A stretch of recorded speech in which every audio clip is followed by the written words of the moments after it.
أعوذ بالله من الشيطان الرجيم بسم الله الرحمن الرحيم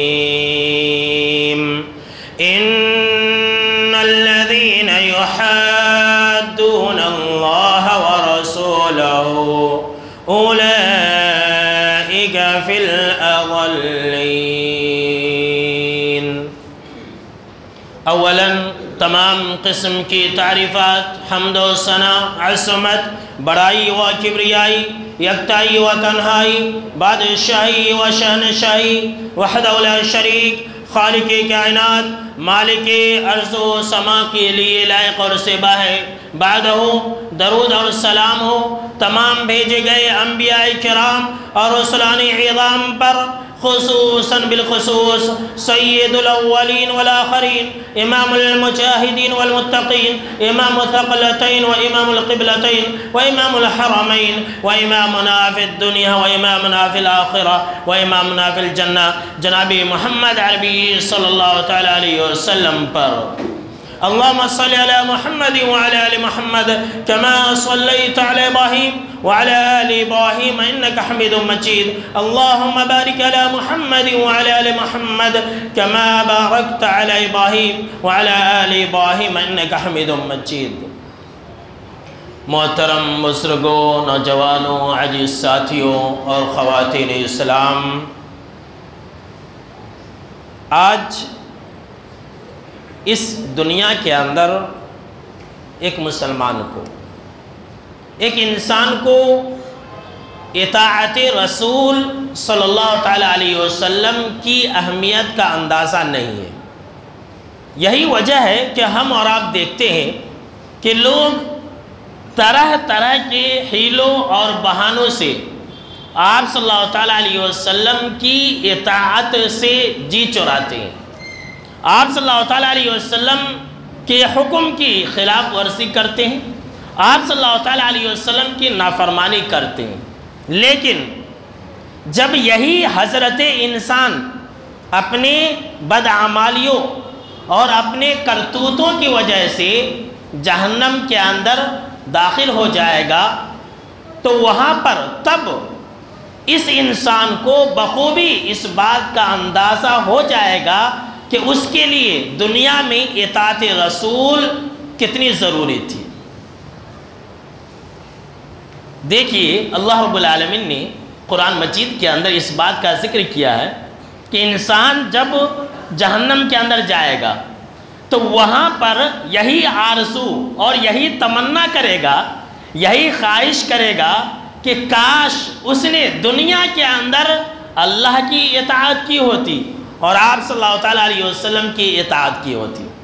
قرآن کہہ رہا ہے، رب العزت نے جہنمیوں کے خواہشوں اور آرزوؤں کا بیان کرتے ہوئے کہا کہ یوم تقلب وجوہہم فی النار یقولون یا لیتنا اطعنا اللہ واطعنا الرسول، کہ جس دن جہنم کی آگ میں جہنمیوں کے چہرے کو الٹ اور پلٹ کیا جائے گا تو وہاں پر جہنمی کہیں گے یا لیتنا اطعنا اللہ واطعنا الرسول، کہ کاش ہم نے اللہ کی اطاعت کی ہوتی اور کاش ہم نے آپ صلی اللہ تعالیٰ علیہ وسلم کی اطاعت کی ہوتی۔ صرف آرزو اور تمنا ہی نہیں کریں گے بلکہ قرآن یہ کہہ رہا ہے کہ آج دنیا کے اندر جو لوگ اطاعت رسول سے منہ موڑتے ہیں، حکم رسول کے خلاف جاتے ہیں، آپ صلی اللہ تعالیٰ علیہ وسلم سے آگے بڑھنے کی جسارت کرتے ہیں، تو ایسے لوگ کل قیامت کے دن حشر کے میدان میں اپنے ہاتھوں کی انگلیوں کو چبا چبا کر کے آرزو کریں گے اور کہیں گے کہ کاش ہم نے رسول اللہ صلی اللہ تعالیٰ علیہ وسلم کی بات مان لی ہوتی۔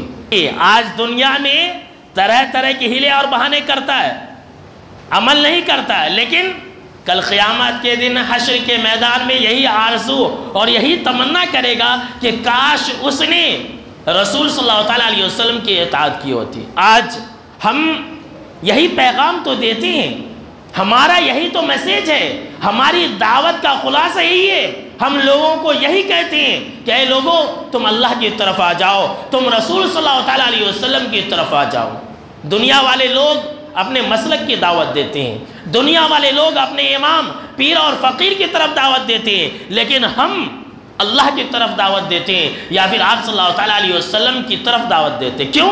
اس لیے کہ انسان کی نجات اسی میں ہے، اور جو لوگ بھی اللہ اس کے رسول صلی اللہ تعالیٰ علیہ وسلم کے حکم کی خلاف ورزی کریں گے دنیا و آخرت میں تباہ و برباد ہوں گے، دنیا و آخرت میں ہلاک و برباد ہوں گے۔ آپ صلی اللہ تعالیٰ علیہ وسلم کی نافرمانی کرنے کی وجہ سے، آپ صلی اللہ تعالیٰ علیہ وسلم کے حکم کی خلاف ورزی کرنے کی وجہ سے جو سب سے بڑا نقصان ہوتا ہے جانتے ہیں کیا ہے؟ وہ ہے کہ انسان کے جتنے بھی نیک اعمال ہیں وہ سب برباد ہو جاتے ہیں۔ سن لیجئے، پچھلے خطبہ جمعہ کے اندر آپ نے یہ سنا تھا کہ جو لوگ آپ صلی اللہ تعالیٰ علیہ وسلم کی اطاعت کرتے ہیں ایسے لوگوں کے بارے میں اللہ کا یہ وعدہ ہے کہ انہیں پورا کا پورا اجر اور ثواب سے نوازا جائے گا، جو بھی عمل کریں گے اللہ مکمل اجر اور ثواب دے گا اطاعت رسول کی وجہ سے۔ لیکن معصیت رسول کی وجہ سے، آپ صلی اللہ تعالیٰ علیہ وسلم کے حکم کی خلاف ورزی کرنے کی وجہ سے اللہ نے یہ کہا کہ میں سارا تمہارا جتنا بھی نیک اعمال ہوگا سب برباد کر دوں گا۔ اللہ نے فرمایا یا ایھا الذین آمنوا اطیعوا اللہ واطیعوا الرسول ولا تبطلوا اعمالکم، کہ لوگو اللہ کی اطاعت کرو، رسول صلی اللہ تعالیٰ علیہ وسلم کی اطاعت کرو، اور اپنے رسول صلی اللہ علیہ وسلم کی نافرمانی کر کے اپنے عملوں کو برباد مت کرو۔ جی ہاں، سن لیجئے، ہر وہ عمل بیکار ہے جس عمل کے اندر آپ صلی اللہ تعالیٰ علیہ وسلم کی اطاعت نہیں ہے، ہر وہ عمل بیکار ہے جس عمل کے اندر آپ صلی اللہ تعالیٰ علیہ وسلم کا حکم نہیں ہے۔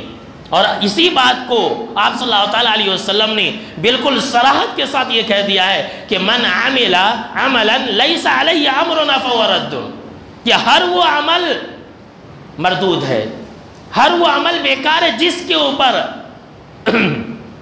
کے اوپر ہمارا حکم نہیں ہے، جس کے اوپر جناب محمد عربی صلی اللہ تعالیٰ علیہ وسلم کا فرمان نہ ہو، ایسی جتنی بھی عملیں وہ سب برباد ہیں، چاہے وہ کتنا ہی اچھا کیوں نہ ہو۔ تو معصیت رسول کا سب سے بڑا نقصان یہ ہے کہ انسان کی ساری عملیں برباد ہیں، وہ کچھ بھی عمل کر لے، حج کر لے، نماز پڑھ لے، روزہ رکھ لے، کچھ بھی کر لے، سارے کے سارے نیک اعمال برباد ہیں۔ معصیت رسول صلی اللہ تعالیٰ علیہ وسلم کا دوسرا جو سب سے بڑا نقصان ہے، جو دوسرا سب سے بڑا خسارہ ہے، وہ جانتے ہیں، وہ ہے کہ ایسے لوگ بے ایمان ہیں اور ایسے لوگوں کے اندر منافقت ہے۔ آپ صلی اللہ تعالیٰ علیہ وسلم کی نافرمانی کرنا، آپ صلی اللہ تعالیٰ علیہ وسلم کی اتباع اور اطاعت نہ کرنا، آپ صلی اللہ تعالیٰ علیہ وسلم کے حکم سے آگے بڑھنے کی جسارت کرنا، اور یہ کہنا کہ کر لیے تو کیا حرج ہے، یہی تو منافقت ہے اور یہی تو بے ایمانی ہے۔ جہاں قرآن نے یہ کہا کہ اہل ایمان کی یہ نشانی ہوتی ہے کہ وہ آپ صلی اللہ تعالیٰ علیہ وسلم کے حکم کے سامنے میں ان یقولوا سمعنا واطعنا، کہ ہم نے سن لیا اور مان لیا، یہ کہتے ہیں۔ وہیں قرآن نے سورہ النساء آیت نمبر 61 کے اندر یہ کہا کہ منافقوں کا یہ کام ہوتا ہے، بے ایمان لوگوں کی یہ حرکت ہوتی ہے کہ وہ ماننے سے انکار کر دیتے ہیں، وہ ایکسیپٹ نہیں کرتے، وہ کہتے ہیں کہ ہم نہیں مانیں گے۔ سنیے قرآن کیا کہہ رہا ہے کہ جب منافقوں سے یہ بات کہی جاتی ہے کہ آؤ اللہ کی طرف، آؤ رسول کی طرف، دعوت دی جاتی ہے کہ آؤ اطاعت کر لو، آؤ قرآن کی مان لو، آؤ حدیث کی مان لو، تو اللہ نے کہا رأیت المنافقین یصدون عنک صدودا، تو اے اللہ کے نبی اکرم و مکرم صلی اللہ تعالیٰ علیہ وسلم، آپ منافقوں کو یہ دیکھیں گے کہ ایسے لوگ آپ کے پاس نہیں آئیں گے، ایسے لوگ نہیں مانیں گے، ایسے لوگ قرآن کی نہیں مانیں گے، ایسے لوگ حدیث کی نہیں مانیں گے۔ آج کہتے ہیں کہ نہیں لوگ، نہیں ہم حدیث کو نہیں مانیں گے۔ بہت سارے لوگ تو حدیث سے اور قرآن سے لوگوں کو دور کرنے کے لیے طرح طرح کے ہیلے اور بہانے بناتے ہیں۔ کیوں؟ اس لیے کہ وہ جانتے ہیں کہ اگر وہ لوگوں کو کہیں گے کہ قرآن اور حدیث پڑھو تو لوگ ان کے مسلک کو چھوڑ دیں گے، لوگ ان کو پیر اور فقیر ماننا چھوڑ دیں گے، لہٰذا ان لوگوں کو قرآن اور حدیث کے قریب ہی نہیں آنے دیتے۔ یہ منافقت ہے، سن لیجئے، یہ منافقت ہے کہ انسان اللہ کی بات نہ مانے، یہ بے ایمانی ہے کہ انسان آپ صلی اللہ تعالیٰ علیہ وسلم کی اتباع نہ کرے۔ آج کل لوگ ہر کام کے اندر آپ صلی اللہ تعالیٰ علیہ وسلم کی نافرمانی کر کے، عبادات کے اندر، معاملات کے اندر، احکامات کے اندر، ہر چیز کے اندر نافرمانی کر کے یہ کہتے ہیں کہ ہمیں سب سے زیادہ محب رسول ہے، ہم سے زیادہ محبت کرنے والا دنیا کے اندر کوئی نہیں ہے۔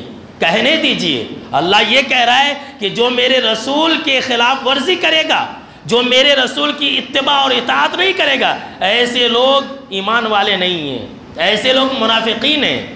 اطاعت رسول صلی اللہ تعالیٰ علیہ وسلم نہ کرنے کا، معصیت رسول کا، آپ صلی اللہ تعالیٰ علیہ وسلم کے حکم کی خلاف ورزی کرنے کا جو تیسرا سب سے بڑا نقصان ہے وہ یہ ہے کہ ایسے لوگ نافرمان ہیں۔ اللہ کی پناہ، سن لیجئے، یہ خود آپ صلی اللہ تعالیٰ علیہ وسلم نے کہا ہے کہ جو میری بات نہیں مانے گا وہ میرا نافرمان ہے۔ ایسے لوگ نافرمان ہیں، سن لیجئے، یہ آپ صلی اللہ تعالیٰ علیہ وسلم کا جملہ ہے۔ صحیح مسلم شریف کی روایت ہے، جابر بن عبداللہ رضی اللہ تعالیٰ عنہ راوی حدیث سے کہتے ہیں کہ فتح مکہ والے سال جب آپ صلی اللہ تعالیٰ علیہ وسلم مکہ کی طرف نکلے تو آپ صلی اللہ تعالیٰ علیہ وسلم روزے کی حالت میں تھے، رمضان کا مہینہ تھا، روزے کی حالت میں تھے۔ لیکن جب آپ صلی اللہ تعالیٰ علیہ وسلم قراء الغمیم، ایک جگہ کا نام ہے، مکہ اور مدینہ کے بیچ میں ایک جگہ کا نام، جب آپ صلی اللہ تعالیٰ علیہ وسلم قراء الغمیم جگہ پر پہنچے تو لوگوں نے کہا کہ اے اللہ کے نبی اکرم و مکرم صلی اللہ تعالیٰ علیہ وسلم، آپ نے روزہ رکھا ہے؟ تو سب لوگوں نے روزہ رکھ لیا ہے۔ سفر میں، دوران سفر، آپ کے روزہ رکھنے کی وجہ سے سب لوگوں نے روزہ رکھ لیا ہے۔ اب سفر کے دوران روزہ رکھنا کتنے مشکلات آتے ہیں یہ ہم اور آپ جانتے، وہ بھی پہلے کے زمانے کا سفر، اونٹ پر سفر کرنا ہے، چل کر کے سفر کرنا ہے، اور عرب کی گرمی۔ تو جب آپ صلی اللہ تعالیٰ علیہ وسلم کو اس بات کی خبر دی گئی تو آپ صلی اللہ تعالیٰ علیہ وسلم نے تمام لوگوں کے سامنے میں ایک پیالہ منگایا، پانی کا پیالہ، اس کے اندر پانی تھا، اور سب کو بتا کر کے کہ دیکھو میں پانی پی رہا ہوں، سب کو بتا کر کے پانی کا پیالہ بتایا اور دکھایا۔ اور پھر آپ صلی اللہ تعالیٰ علیہ وسلم نے تمام صحابہ کرام کی موجودگی میں پانی پی لیا، اپنا روزہ توڑ دیا۔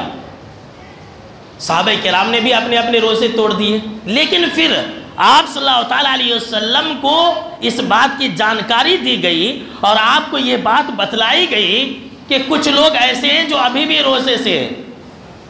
بہت سارے لوگ ہوتے ہیں نا، بولتے کہ میں متقی ہوں، میرے سے زیادہ اللہ سے ڈرنے والا کوئی نہیں ہے۔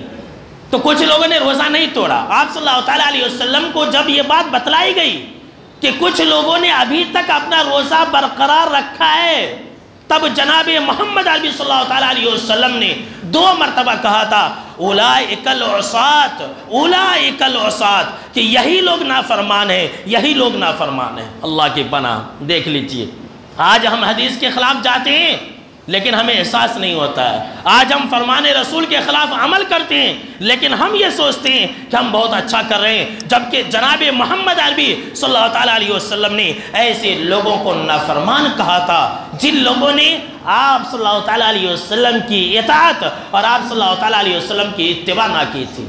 تو جو لوگ آپ صلی اللہ تعالیٰ علیہ وسلم کی اطاعت اور اتباع نہیں کریں گے، جو لوگ آپ صلی اللہ تعالیٰ علیہ وسلم کے حکم کے خلاف جائیں گے، خود آپ صلی اللہ تعالیٰ علیہ وسلم نے کہا کہ ایسے لوگ میرے نافرمان ہیں، ایسے لوگ اللہ کے نافرمان ہیں، ایسے لوگ خود آپ صلی اللہ تعالیٰ علیہ وسلم کی نافرمانی کرنے والے ہیں۔ اطاعت رسول صلی اللہ تعالیٰ علیہ وسلم کے نہ کرنے کا، حکم رسول کی مخالفت کرنے کا، معصیت رسول کا جو چوتھا سب سے بڑا نقصان ہے وہ تو بہت ہی زیادہ خطرناک ہے۔ وہ آپ صلی اللہ تعالیٰ علیہ وسلم نے کہا تھا کہ جو میرے خلاف جائے گا، جو میرا راستہ چھوڑ کر کے کوئی اور راستے کو اپنائے گا، جو مجھ سے، جو انسان، جو مسلمان مجھ سے آگے بڑھنے کی جسارت کرے گا، تو ایسے انسان سے، ایسے مسلمان سے میرا کوئی تعلق نہیں ہے۔ اللہ کی پناہ، کتنی ڈینجر بات ہے، دیکھ لیجئے۔ یہ خود آپ صلی اللہ تعالیٰ علیہ وسلم نے کہا تھا کہ جو میری اطاعت نہیں کرے گا، میری اتباع نہیں کرے گا، میرے دین پر نہیں چلے گا، میرے راستے پر نہیں چلے گا، میرے حکم کے مطابق عمل نہیں کرے گا، ایسے لوگوں سے میرا کوئی تعلق نہیں ہے۔ سنیے حدیث، انس بن مالک رضی اللہ تعالیٰ عنہ راوی حدیث ہے، بخاری اور مسلم کی روایت ہے، وہ بیان کرتے ہیں کہ 3 آدمی، 3 صحابہ کرام آپ صلی اللہ تعالیٰ علیہ وسلم کی بیویوں کے پاس، ہماری اور آپ کی ماں کے پاس آئے، اور انہوں نے آپ صلی اللہ تعالیٰ علیہ وسلم کی عبادتوں کے بارے میں پوچھا اور کہا کہ آپ صلی اللہ تعالیٰ علیہ وسلم کیسے عبادت کیا کرتے تھے۔ تو آپ صلی اللہ تعالیٰ علیہ وسلم کی عبادتوں کے بارے میں آپ کی بیویوں نے بتلایا۔ جب انہیں آپ صلی اللہ تعالیٰ علیہ وسلم کی عبادت کے بارے میں خبر دی گئی تو وہ تینوں صحابہ کرام حیران و پریشان رہ گئے، اور انہوں نے کم سمجھا اور کہا کہ ہم کہاں، آپ صلی اللہ تعالیٰ علیہ وسلم کا ہماری حیثیت کیا ہے، آپ صلی اللہ تعالیٰ علیہ وسلم کا کیا مقام ہے، آپ صلی اللہ تعالیٰ علیہ وسلم کے سامنے میں تو ہماری کوئی اوقات نہیں ہے۔ اللہ نے آپ صلی اللہ تعالیٰ علیہ وسلم کے تمام اگلے اور پچھلے گناہ کو مٹا دیا ہے، پھر بھی آپ صلی اللہ تعالیٰ علیہ وسلم اتنی زیادہ عبادت کرتے ہیں، اور ہم تو گنہگار ہیں، خطا کار ہیں، ہم تو آپ صلی اللہ تعالیٰ علیہ وسلم کے مقابلے میں کچھ بھی نہیں کرتے ہیں۔ تب ان تینوں میں سے ایک صحابہ کرام نے کہا تھا کہ فَإِنِّي أُصَلِّي اللَّيْلَ أَبَدًا، کہ میں رات میں کبھی نہیں سوؤں گا، ہمیشہ نماز پڑھتا رہوں گا۔ سنیے کتنا نیک کام ہے نہیں نیک کام؟ آج آپ سارے شک اور شبہ کو حل کر کے جائیے۔ لوگ کہتے ہیں نیک کام ہے، کرنے میں کیا حرج ہے، اچھا کام ہے، کرنے میں کیا حرج ہے، بولتے کہ نہیں بولتے؟ سنیے کتنا اچھا ارادہ ہے، کتنا نیک ارادہ ہے، کتنی بہترین بات کہہ رہے ہیں کہ میں رات بھر نماز پڑھوں گا، کبھی نہیں سوؤں گا۔ دوسرے صحابی رسول نے کہا کہ میں اصوم الدہر ولا افطر، میں ہمیشہ روزہ رہوں گا اور کبھی میں افطار نہیں کروں گا۔ اللہ اکبر! یعنی 365 دن جو سال کے ہوتے ہیں، 29 دن یا 30 دن جو مہینے کے ہوتے ہیں، میں ہمیشہ روزہ رہوں گا۔ کتنا نیک کام ہے، کتنا اچھا کام ہے، اس سے زیادہ کوئی نیک کام ہو سکتا ہے؟ تیسرے صحابی رسول نے کہا اچھا جب تم لوگوں نے اتنے بڑے بڑے نیک اعمال کرنے کا سوچ لیا ہے تو پھر سن لو، میں بھی ایسا کرتا ہوں کہ میں عورتوں سے الگ تھلگ رہوں گا۔ انا اعتزل النساء فلا اتزوج ابدا، میں نکاح ہی نہیں کروں گا، میں صرف عبادت کروں گا اور بیوی بچوں کے جھمیلے میں نہیں پڑوں گا۔ کتنا نیک ارادہ کیا تھا۔ آپ صلی اللہ تعالیٰ علیہ وسلم اپنے گھر آئے، آپ صلی اللہ تعالیٰ علیہ وسلم کو یہ بات بتلائی گئی کہ کچھ لوگ آئے تھے، انہوں نے ایسا اور ایسا کہا ہے، ایسا اور ایسا نیک ارادہ کیا ہے کہ میں نماز پڑھوں گا، میں روزہ رکھوں گا، میں بیوی بچوں کے جھمیلے میں نہیں پڑوں گا، میں نکاح ہی نہیں کروں گا۔ آپ صلی اللہ تعالیٰ علیہ وسلم غضبناک ہو گئے، اور آپ صلی اللہ تعالیٰ علیہ وسلم نے ان تینوں کو بلایا اور پوچھا کہ کیا تم نے ایسا اور ایسا کہا ہے؟ انہوں نے مان لیا کہ ہاں ہم نے ہی ایسا اور ایسا کہا ہے۔ تب جناب محمد عربی صلی اللہ تعالیٰ علیہ وسلم نے کہا تھا واللہ انی لاخشاکم للہ واتقاکم لہ، کہ اللہ کی قسم میں تم سے زیادہ اللہ سے ڈرنے والا ہوں، میں تم سے زیادہ اللہ سے ڈرنے والا ہوں اور تم سے زیادہ تقوی والا ہوں، تم سے زیادہ اللہ والا ہوں، لیکن میری یہ حالت ہے، میری یہ عادت ہے، میرا یہ طریقہ ہے، میری یہ سنت ہے کہ میں رات میں نماز بھی پڑھتا ہوں اور رات میں سوتا بھی ہوں، میں روزہ بھی رکھتا ہوں اور افطار بھی کرتا ہوں، روزہ رہتا بھی ہوں اور نہیں بھی رہتا ہوں، اور میں نے شادیاں بھی کر رکھی ہے، میں نے اتنی عورتوں سے نکاح بھی کر رکھے ہیں۔ پھر آپ صلی اللہ تعالیٰ علیہ وسلم نے کہا تھا جو بہت ہی مشہور اور معروف ہے، فَمَنْ رَغِبَ عَنْ سُنَّتِي فَلَيْسَ مِنِّي، جو میرے طریقے سے ہٹ جائے گا میرا اس سے کوئی تعلق نہیں ہے۔ آج یہ حدیث جب نکاح آتا ہے تو ہمیں یاد آ جاتی ہے، جب مولوی صاحب نکاح پڑھانے لگ جاتے ہیں تو بولتے ہیں کہ مولوی صاحب آپ یہ حدیث پڑھ دیجئے، نکاح کے وقت میں یہ حدیث یاد آتی ہے۔ بس نکاح ہی سنت ہے، نکاح میں سب خرافات کر لو چلے گا، ولیمے میں سب خرافات کر لو چلے گا، رسم و رواج کر لو چلے گا، حکم رسول کے خلاف جاؤ چلے گا، حدیث کے خلاف عمل کر لو چلے گا، لیکن ہاں نکاح کر لو یہی سنت ہے۔ یہ حدیث صرف نکاح کے لیے نہیں ہے، یہ حدیث صرف نکاح کے لیے نہیں ہے، بلکہ جناب محمد عربی صلی اللہ تعالیٰ علیہ وسلم نے کہا کہ ہر وہ انسان جو میرے خلاف جائے گا، جو میرے طریقے خلاف عمل کرے گا، جو میری سنت پر عمل نہیں کرے گا، جو میرے دین کے خلاف جائے گا، اس سے میرا کوئی تعلق نہیں ہے، ایسے لوگوں سے میرا کوئی لینا اور دینا نہیں ہے۔ اتنی سخت بات اور کیا ہو سکتی ہے کہ ایسے لوگوں کے بارے میں آپ صلی اللہ تعالیٰ علیہ وسلم یہ کہیں کہ میں ایسے لوگوں کو نہیں جانتا، وہ میرے امتی نہیں ہو سکتی ہیں۔ آپ صلی اللہ تعالیٰ علیہ وسلم کی امتی ہونے کا مطلب ہی یہی ہے کہ انسان آنکھ بند کر کے آپ صلی اللہ تعالیٰ علیہ وسلم کی اطاعت اور اتباع کرے۔ اطاعت رسول صلی اللہ تعالیٰ علیہ وسلم نہ کرنے کا، معصیت رسول کا، آپ صلی اللہ تعالیٰ علیہ وسلم کی نافرمانی کرنے کا پانچواں جو سب سے بڑا نقصان ہے وہ جانتے کیا ہے؟ وہ ہے دنیا کے اندر آفتوں اور مصیبتوں کا نزول۔ سن لیجئے، دنیا کے اندر جو لوگ آپ صلی اللہ تعالیٰ علیہ وسلم کی نافرمانی کریں گے تو اللہ نے یہ کہا کہ میں ایسے لوگوں کے اوپر دنیا کے اندر ہی عذاب نازل کروں گا۔ اللہ کی پناہ، آج ہم مسلمانوں کے اوپر جو اتنے طرح طرح کے عذاب نازل ہو رہے ہیں وہ کیوں؟ آپ صلی اللہ تعالیٰ علیہ وسلم کی نافرمانی کرنے کی وجہ سے، آپ صلی اللہ تعالیٰ علیہ وسلم کی اطاعت نہ کرنے کی وجہ سے، آپ صلی اللہ تعالیٰ علیہ وسلم کے خلاف جانے کی وجہ سے آج ہم کو اور آپ کو اور تمام مسلمانوں کو یہ دن دیکھنا پڑ رہا ہے کہ ہر دن کچھ نہ کچھ ہمارے اوپر دنیاوی آفتیں اور مصیبتوں کا نزول ہوتا رہتا ہے۔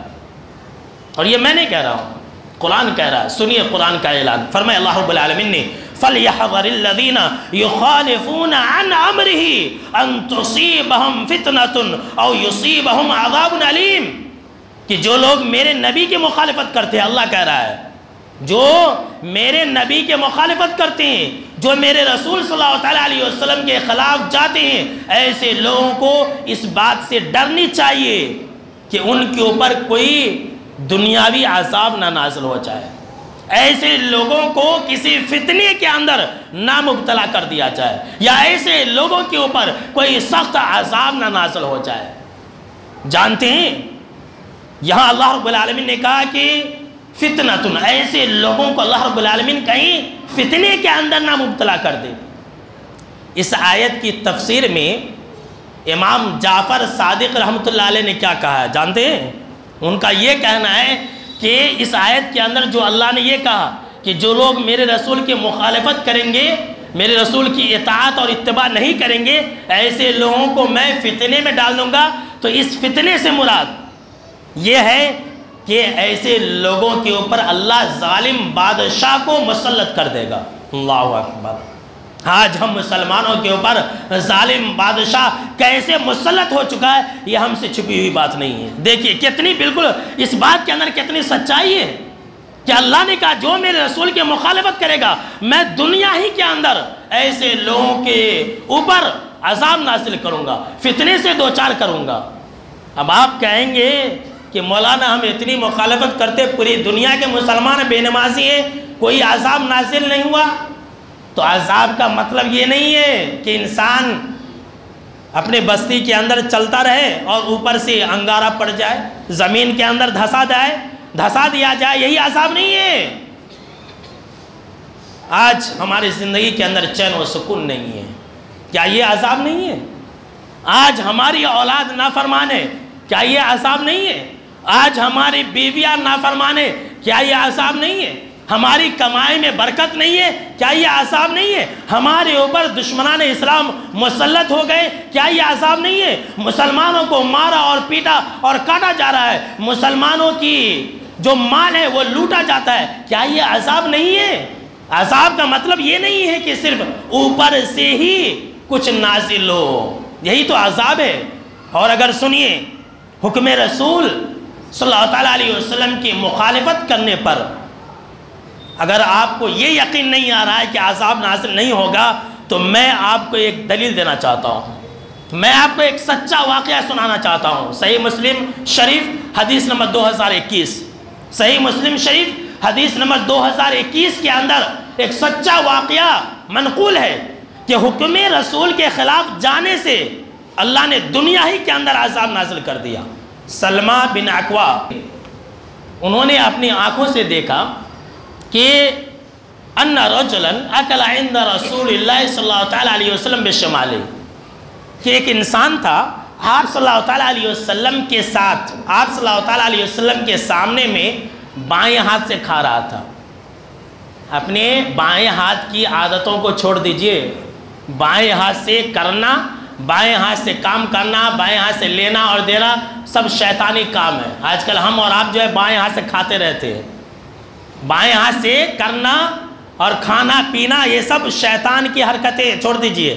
تو آپ صلی اللہ علیہ وسلم کے سامنے میں ایک انسان جو ہے بائیں ہاتھ سے کھا رہا تھا، تو آپ صلی اللہ علیہ وسلم نے اس سے کہا کہ کل بیمینک، اپنے سیدھے ہاتھ سے کھاؤ، اپنے سیدھے ہاتھ سے کھاؤ، اپنے دائیں ہاتھ سے کھاؤ۔ تو اس انسان نے فخر میں، غرور میں، تکبر میں آ کر کے یہ کہا لا استطیعو، کہ اے اللہ کے نبی اکرم و مکرم صلی اللہ علیہ وسلم مجھے طاقت نہیں ہے سیدھے ہاتھ سے کھانے کی۔ جھوٹ بولا ہوا انسان۔ آج کتنے ایسے لوگ ہیں، حدیث آ جاتی ہے، فرمان رسول آ جاتا ہے، تکبر میں آ جاتے ہیں کہ مان لیں گے تو ہم چھوٹے ہو جائیں گے، مان لیں گے تو لوگ کیا کہیں گے، مان لیں گے تو سماج میں ہماری عزت نہیں رہے گی۔ وہ انسان کبر اور غرور میں آ گیا، گھمنڈ میں آ گیا اور کہا کہ میرے اندر اس کی طاقت نہیں ہے۔ آپ صلی اللہ علیہ وسلم نے جب اس کی اس تکبرانہ مزاج کو دیکھا اور یہ دیکھا کہ انسان گھمنڈ اور غرور والا ہے، آپ نے کہا کہ لا استطاعت، اگر تو جھوٹ بول رہا ہے اور تو تکبر کے اندر مبتلا ہے اور بلا وجہ میں چپ کے تو یہ بات کہہ رہا ہے، تو آئندہ سے تو اس کی طاقت کبھی نہ رکھے۔ اللہ کی پناہ، راوی حدیث بیان کرتے ہیں فما رفعها الى فیہ، پھر وہ اپنا سیدھا ہاتھ کبھی بھی اپنے منہ تک نہیں لے جا سکا۔ اللہ کی پناہ، دیکھیے حکم رسول کے خلاف جانے سے اللہ نے دنیا ہی کے اندر اس کو ایسی سزا دی کہ اپنا سیدھا ہاتھ، اچھا تھا اس کا، ہر چیز، ہر کام ہوتا، ہر چیز کرتا اور کر سکتا وہ انسان، لیکن جب کھانے کی بات آتی، جب منہ تک کوئی چیز لے جانے کی بات ہوتی، تو وہ انسان اپنا سیدھا ہاتھ اپنے منہ تک نہیں لے جا سکتا تھا۔ یہ ایسا کیوں ہوا؟ ایسا اس لیے ہوا کہ اس نے تکبر میں آ کر کے آپ صلی اللہ علیہ وسلم کے حکم کی خلاف ورزی کی۔ اسی لیے اللہ رب العالمین نے قرآن مجید کے اندر یہ بیان فرما دیا ہے وَمَن يُشَاقِقِ اللَّهَ وَرَسُولَهُ فَإِنَّ اللَّهَ شَدِيدُ الْعِقَابِ، کہ جو میرے رسول کی مخالفت کرے گا، جو اللہ کی مخالفت کرے گا، جو آپ صلی اللہ علیہ وسلم کی مخالفت کرے گا، میں اسے سخت سے سخت عذاب دوں گا۔ اسے معمولی مت سمجھیے۔ چلیے اس سے بھی آگے بڑھ جاتے ہیں۔ آپ صلی اللہ علیہ وسلم کے حکم کی خلاف ورزی کرنا، آپ صلی اللہ علیہ وسلم سے آگے بڑھنا، اطاعت رسول نہ کرنا، یہ کتنا بڑا جرم ہے کہ اس کی وجہ سے انسان دنیا کے اندر اور آخرت کے اندر ذلیل اور رسوا ہوگا۔ اور آپ صلی اللہ علیہ وسلم کی مخالفت کرنے والا کبھی بھی کامیاب نہیں ہو سکتا ہے۔ سن لیجئے، کبھی بھی کامیاب نہیں ہو سکتا ہے۔ آج ہم مسلمانوں کے اوپر یہ جو ذلت اور رسوائی ہے، آج جو ہم مسلمانوں کو ذلیل اور رسوا کیا جا رہا ہے، آج جو ہم مسلمان حقیر نگاہ سے دیکھے جا رہے ہیں اور اپنے ملک میں نکالنے کی بات کیے جا رہے ہیں ہمارے بارے میں کہ مسلمانوں کے ہندوستان سے نکال دیا جائے، مسلمانوں کو مار دیا جائے، طرح طرح کے مشورے ہو رہے ہیں۔ ایسا کیوں ہو رہا ہے؟ اس کا جو سب سے بڑا ریزن ہے اور جو سب سے بڑا سبب ہے وہ یہی ہے کہ ہم آپ صلی اللہ علیہ وسلم کے حکم کی خلاف ورزی کرتے ہیں۔ ہم آپ صلی اللہ علیہ وسلم کی اطاعت نہیں کرتے ہیں، ہم آپ صلی اللہ علیہ وسلم کی اتباع نہیں کرتے ہیں، ہم اپنا منمانی کرتے ہیں، جو من میں آیا کر لیتے ہیں، جو من میں آیا نہیں کرتے ہیں، تو اللہ ہم کو ذلیل کر رہا ہے۔ کیا مسلمان آج کم تعداد میں؟ کیا مسلمان کثیر تعداد میں نہیں ہے؟ کیا مسلمانوں کی حکومتیں نہیں ہیں؟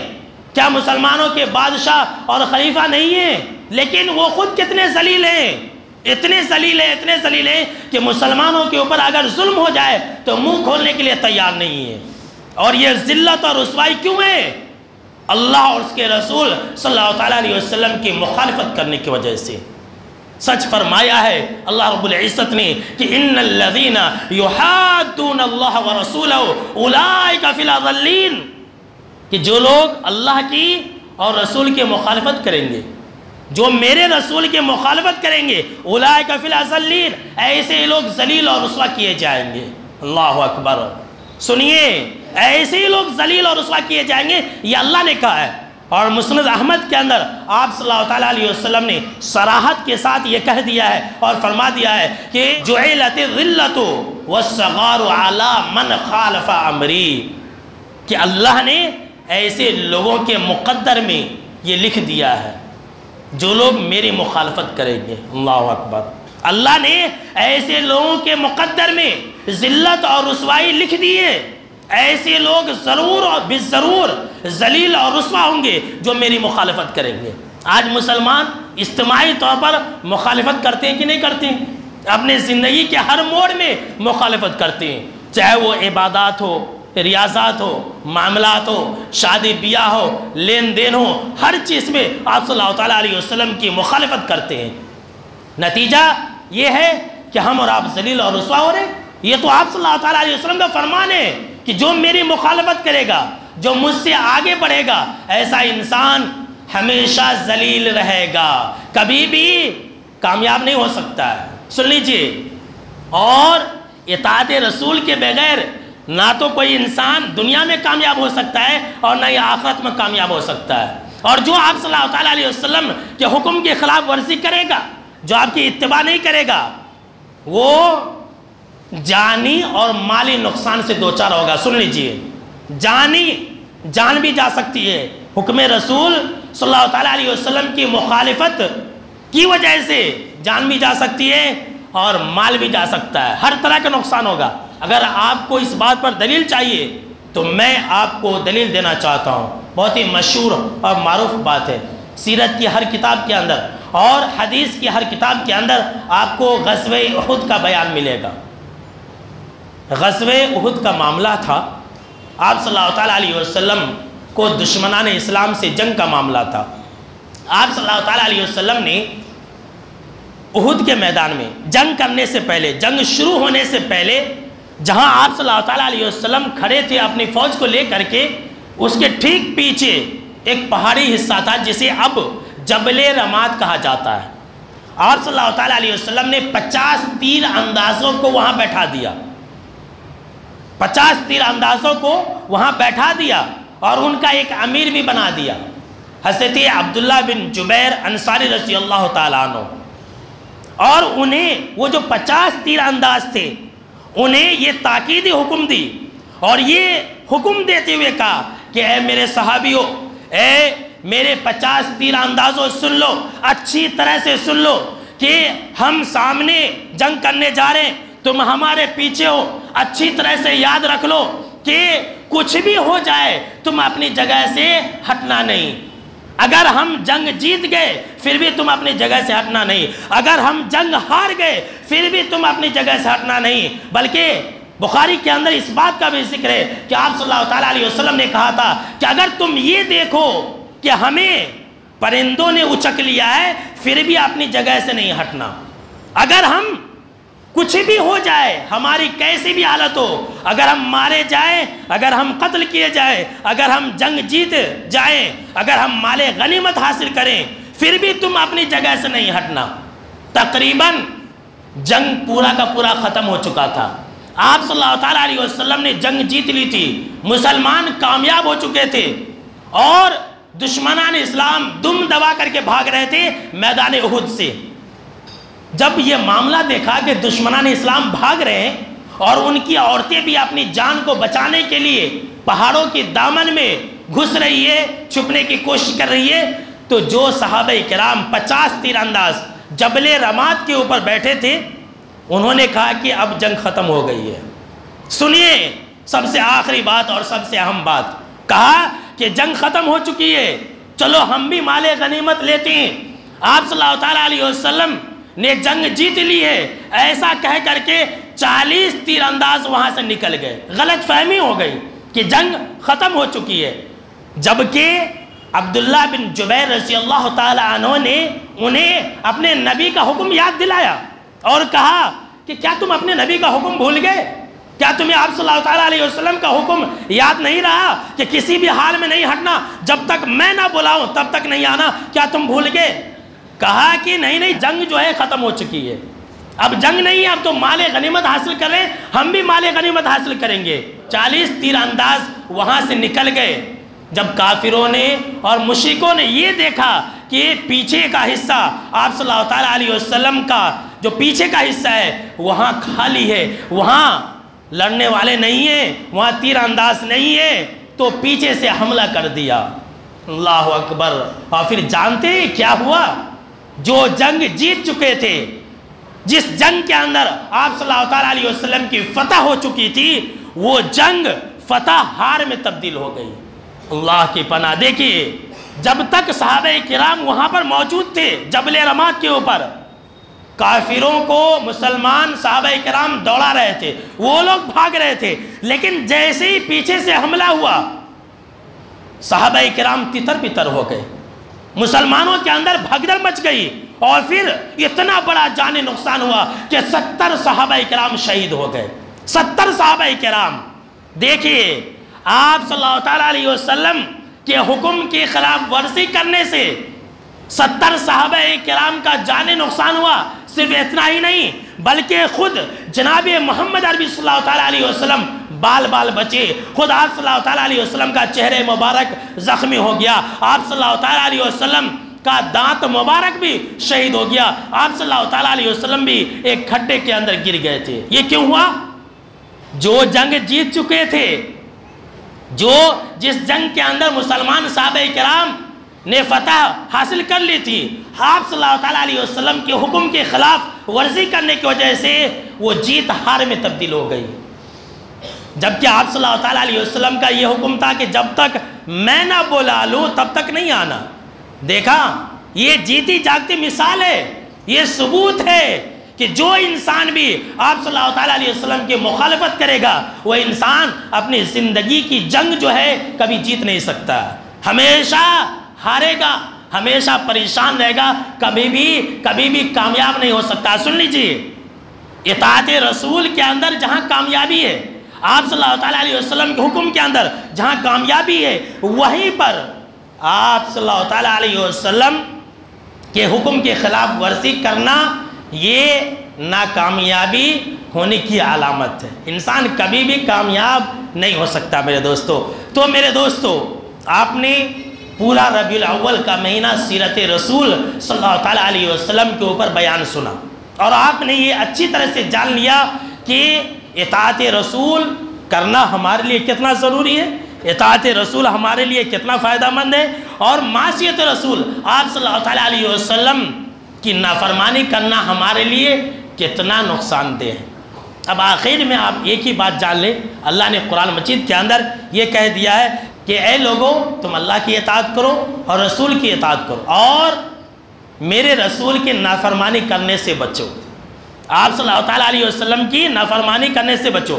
آگے اللہ کہہ رہا فَإِن تَوَلَّيْتُمْ، اگر تم میرے رسول کی نافرمانی کرو گے، اگر تم میرے رسول کی بات نہیں مانو گے، اگر تم اپنی منمانی کرو گے، دیکھیے اللہ کا پیغام سن لیجئے، تو اللہ نے کہا کہ فَعْلَمُوا أَنَّمَا عَلَىٰ رَسُولِنَا الْبَلَاغُ الْمُبِينُ، تو میرے رسول کا جو کام ہے وہ ہے پہنچا دینا۔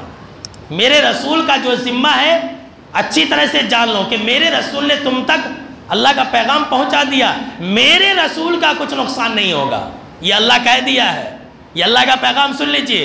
جو انسان اطاعت کرے گا اسی کا فائدہ ہے، اسی کا بھلا ہوگا، وہی انسان کامیاب ہوگا۔ جو انسان اطاعت نہیں کرے گا، جو انسان آپ صلی اللہ تعالیٰ علیہ وسلم کے حکم کے خلاف ورزی کرے گا، تو آپ صلی اللہ تعالیٰ علیہ وسلم کا کچھ نقصان نہیں ہوگا، اللہ کا کچھ نقصان نہیں ہوگا۔ نقصان ہوگا تو اسی انسان کا ہوگا، دنیا میں بھی پریشان رہے گا اور آخرت میں بھی پریشان رہے گا۔